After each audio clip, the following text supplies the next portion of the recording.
Guys welcome back to ABG spoken English classes. ಇವತ್ತಿನ ಈ ತರಗತಿಯಲ್ಲಿ 8ನೆಯ ತರಗತಿಯ ಸಮಾಜ ವಿಜ್ಞಾನ ವಿಷಯದ ಅದು ಬಿಸ್ನೆಸ್ ಸ್ಟಡೀಸ್ ವಿಷಯಕ್ಕೆ ಸಂಬಂಧಪಟ್ಟಿರತಕ್ಕಂತಹ chapter 3 forms of business organisations ಈ ಒಂದು ಪಾಠದ ಪ್ರಶ್ನೆ ಉತ್ತರಗಳನ್ನು ಈಗ ಚರ್ಚೆ ಮಾಡ್ತಾ ಸಾಗೋಣ. ಸ್ನೇಹಿತರೆ, ಇಲ್ಲಿಯವರೆಗೆ ನೀವು ನಿಮ್ಮ ನೆಚ್ಚಿನ ಚಾನಲ್ ಆಗಿರುವ ABG ಸ್ಪೋಕನ್ ಇಂಗ್ಲೀಷ್ ಕ್ಲಾಸ್ಗೆ ನೀವು ಇನ್ನೂ ಸಬ್ಸ್ಕ್ರೈಬ್ ಆಗಿಲ್ಲ ಅಂದರೆ ಈಗಲೇ ಸಬ್ಸ್ಕ್ರೈಬ್ ಆಗಿ.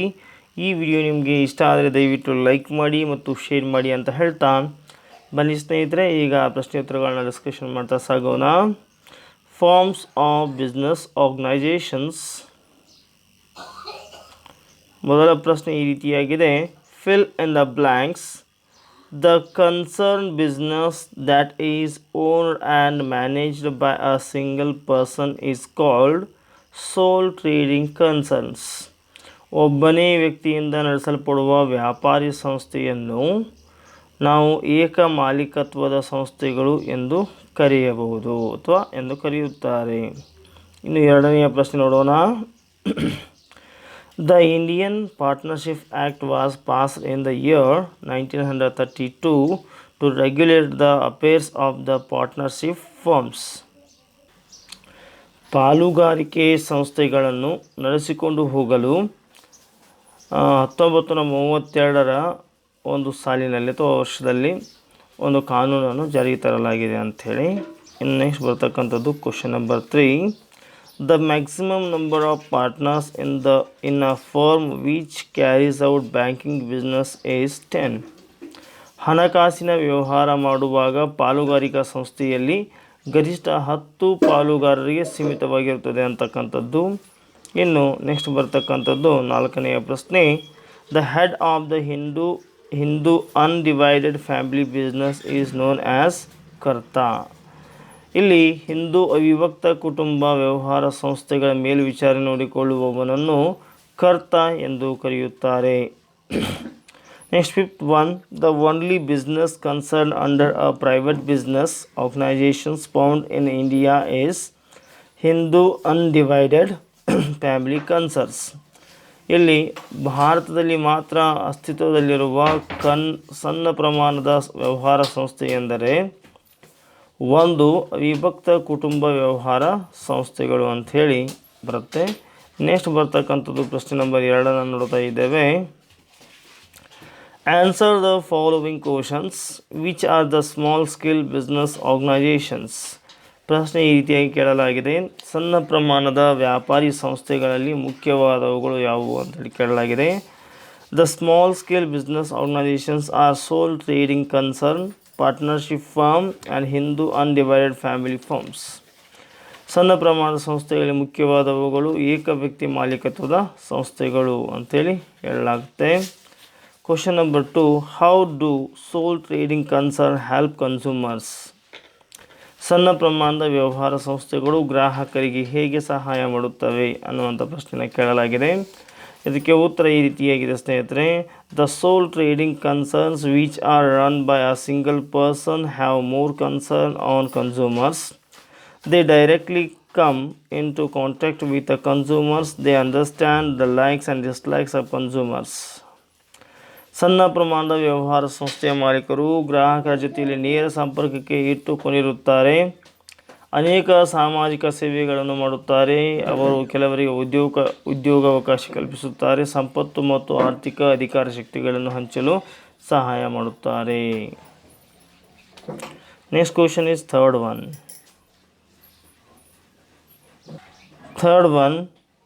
What are partnership firms. ಪಾಲುಗಾರಿಕೆ ಸಂಸ್ಥೆ ಎಂದರೇನು ಅಂತಕ್ಕಂಥ ಪ್ರಶ್ನೆ ಇದೆ. ಇದಕ್ಕೆ ಉತ್ತರ. According to the partnership act 1932, the partners have agreed to share the profit of a business carried on by all or any one of them acting for all. In these firms, 2 or more persons join together to carry out the business. ಪಾಲುಗಾರಿಕೆ ಸಂಸ್ಥೆಗಳಲ್ಲಿ ಒಬ್ಬರಿಗಿಂತ ಹೆಚ್ಚು ಜನ ಕಲಿತು ವ್ಯವಹಾರ ಮಾಡುತ್ತಾರೆ. 1932ರಲ್ಲಿ ಜಾರಿಗೆ ಬಂದ ಪಾಲುಗಾರಿಕಾ ಸಂಸ್ಥೆಯ ಕಾನೂನಿನ 4ನೇ ಸೆಕ್ಷನ್ ಪ್ರಕಾರ ಎಲ್ಲರೂ ಕೈಗೊಂಡಿರುವ ಅಥವಾ ಎಲ್ಲರ ಪರವಾಗಿ ಒಬ್ಬ ವ್ಯವಹರಿಸುತ್ತಿರುವ ವ್ಯವಹಾರದ ಲಾಭಗಳನ್ನು ಹಂಚಿಕೊಳ್ಳಲು ಒಪ್ಪಿಕೊಂಡಿರುವ ವ್ಯಕ್ತಿಗಳ ನಡುವಿನ ಸಂಬಂಧ ಪಾಲುಗಾರಿಕೆಯಾಗಿದೆ ಅಂತಕ್ಕಂಥದ್ದು. ನೆಕ್ಸ್ಟ್ ಬರ್ತಕ್ಕಂಥದ್ದು who are sleeping dormant partner. ತಟಸ್ಥ ಪಾಲುಗಾರರೆಂದರೆ ಯಾರು ಅಂತೇಳಿ ಪ್ರಶ್ನೆ ಕೇಳಲಾಗಿದೆ. ಅದಕ್ಕೆ ಉತ್ತರ sleeping partners contribute capital but do not take the active part in the day to day transactions of the firm. The profit and losses are shared in proportion to their capital investment. ಇಲ್ಲಿ ತಟಸ್ಥ ಪಾಲುದಾರರೆಂದರೆ ಯಾರು ಅಂತ ಕೇಳಲಾಗಿದೆ. ತಟಸ್ಥ ಪಾಲುಗಾರರು ಬಂಡವಾಳವನ್ನು ಹೂಡಿರುತ್ತಾರೆ ಆದರೆ ದಿನವಹಿ ವಹಿವಾಟುಗಳಲ್ಲಿ ಸಕ್ರಿಯವಾಗಿ ಭಾಗವಹಿಸುವುದಿಲ್ಲ. ಅನುಪಾತಕ್ಕೆ ಅನುಗುಣವಾಗಿ ಲಾಭಗಳನ್ನು ಹಂಚಿಕೊಳ್ಳುತ್ತಾರೆ, ಹಾಗೆ ನಷ್ಟ ಅಥವಾ ಜವಾಬ್ದಾರಿಗಳಿಗೂ ಕೂಡ ಹೊಣೆಯಾಗಿರುತ್ತಾರೆ ಅಂತಕ್ಕಂಥದ್ದು. ಇನ್ನು ಪ್ರಶ್ನೆ number 5, how is the dissolution of partnership firm easy. ಇಲ್ಲಿ ಪಾಲುಗಾರಿಕೆ ಸಂಸ್ಥೆಯ ವಿಸರ್ಜನೆ ಹೇಗೆ ಸರಳವಾಗಿದೆ ಬರೆಯಿರಿ ಅಂತ ಕೇಳಲಾಗಿದೆ. ಇದಕ್ಕೆ ಉತ್ತರ ಈ ರೀತಿಯಾಗಿದೆ. Partnership firms can be dissolved easily. Any partner can apply of dissolution by giving 14 days notice or with the consent of all the partners it can be dissolved. ಇಲ್ಲಿ ಪಾಲುಗಾರಿಕೆ ಸಂಸ್ಥೆಯನ್ನು ಸುಲಭವಾಗಿ ವಿಸರ್ಜಿಸಬಹುದು. ಯಾವುದೇ ಪಾಲುಗಾರ ಇತರ ಪಾಲುಗಾರರಿಗೆ 14 ದಿನಗಳ ಮುನ್ಸೂಚನೆ ಕೊಡಬಹುದು ಹಾಗೂ ಇತರ ಪಾಲುಗಾರರ ಸಮ್ಮತಿಯ ಮೇಲೆ ವಿಸರ್ಜಿಸಬಹುದಾಗಿದೆ. Next, answer the following questions. Mention any 4 merits of sole trading concerns. ಇಲ್ಲಿ ಏಕಮಾಲೀಕತ್ವ ಸಂಸ್ಥೆಯ ಯಾವುದಾದರೂ 4 ಅನುಕೂಲತೆಗಳನ್ನು ತಿಳಿಸಿ ಅಂತ ಹೇಳಲಾಗಿದೆ. ಒಂದನೇದು merits of sole trade concerns. No legal formalities are required to commence the business. ಇವುಗಳಲ್ಲಿ ಪ್ರಾರಂಭಿಸುವ ಯಾವುದೇ ಕಾನೂನಿನ ಕಟ್ಟಳೆಗಳ ಅವಶ್ಯಕತೆ ಇರುವುದಿಲ್ಲ. ನೆಕ್ಸ್ಟ್ ಎರಡನೇದು the owner of the investor enjoy all the profits and the bears all the losses so he would work carefully ಅಂತ ಹೇಳ್ತಾ ಇದ್ದಾರೆ. ಏಕವ್ಯಕ್ತಿ ಮಾಲೀಕತ್ವ ಸಂಸ್ಥೆಗಳನ್ನು ಸ್ವಂತ ಬಂಡವಾಳದ ಮೇಲೆ ಪ್ರಾರಂಭಿಸಬಹುದಾಗಿದೆ. ಮತ್ತು the owner of the concern directly comes into the contact with the consumers and tries to fulfill their wishes, thereby the concerns develops a lot. Being a single owner, she is in a position to make a quick decision regarding the business. They maintain business secrets. Next question is, mention any 4 limitations of sole trading concerns. ಏಕಮಾಲೀಕತ್ವ ಸಂಸ್ಥೆ ಯಾವುದಾದ್ರು 4 ದೋಷಗಳನ್ನು ತಿಳಿಸಿ ಅಂತ ಹೇಳಲಾಗಿದೆ. There are certain limitations in sole trading concerns. Capital is limited and they cannot expand the business. It is run by a single person so the managerial ability is limited. All the losses are to be borne by the single person. Life of the sole trading concerns is very short. For different reasons it may be closed. And third one, how are the partnership firms started? Explain briefly. Partnership firms are the firms started by 2 or more members who are interested in a particular business. The partners made an agreement in a stamp paper which contains all the terms and conditions of the firm. In the agreement, they mention the name of the firm, type of partnership, address of the form of the partnership, etc. In India, the Partnership Act 1932 or its Section 4, partnership firms terms and conditions are defined. The maximum number of partnerships is fixed to 10 if they carry out the banking business and 20 for general business.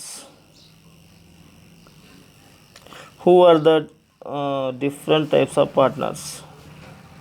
The different type of partners in the partnership firms are as follows. Active partners. By contributing their capital, they take an active part in carrying out the day-to-day affairs of the business. Sleeping partners, they contribute capital but do not take active part in the day-to-day transaction of the firm. Nominal partners, they neither contribute capital nor take part in day-to-day transaction of the firm. Minor partners, by mutual acceptance of the partners, a minor can be admitted as a partner. They are eligible for profits but not eligible for defaults or losses. Mention any four merits of partnership firms. Merits of the partnership firms are as follows. No legal formalities are required for the formal partnership firm.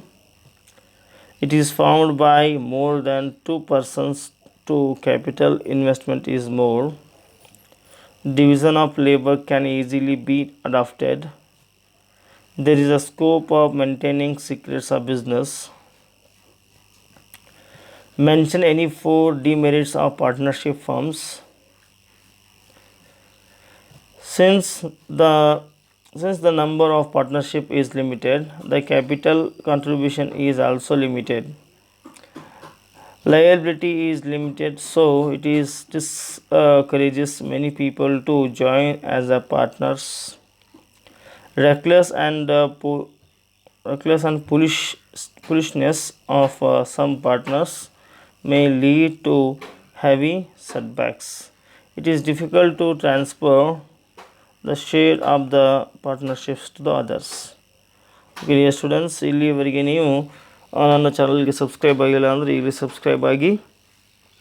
ಈ video ನಿಮಗೆ ಇಷ್ಟ ಆದರೆ ದಯವಿಟ್ಟು like ಮಾಡಿ, share ಮಾಡಿ ಅಂತ ಹೇಳ್ತಾ ಧನ್ಯವಾದಗಳು ಸ್ನೇಹಿತರೆ.